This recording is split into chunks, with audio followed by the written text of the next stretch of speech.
Usaseke wawira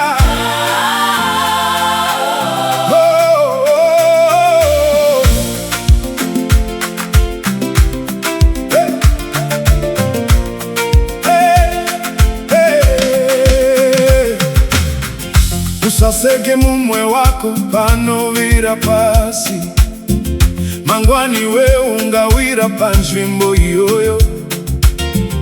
Upenyu rwendo tese tiri vafambi, tsitsi dza Mwari ndidzo dzinotitungamirira. Nhasi ndiye, mangwana ndiwe. Ngatidananei sezvakataurwa naIshe, ngatibatsirane tisazvidze vamwe, nokuti tese tinoda nyasha. Zvaona mumwe wako mangwana zvava kwauri. Usaseke wawira, Mutambanudzirwe ruoko, ratidza rudo rwaMwari, ratidza tsitsi dzake, tisimudzanei pamwe chete. haleluya. Zvaona mumwe wako mangwana zvava kwauri. Usaseke wawira, Mubatsire kusimuka, Mwari ndiye simba redu. Haleluya, ngarumbizwe.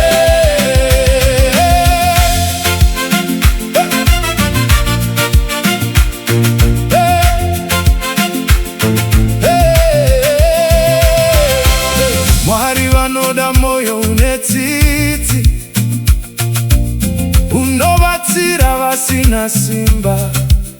Kana ukaona mumwe ari mumatambudziko, muyeukei nerudo rwaKristu. nhasi ndiye, mangwana ndiwe.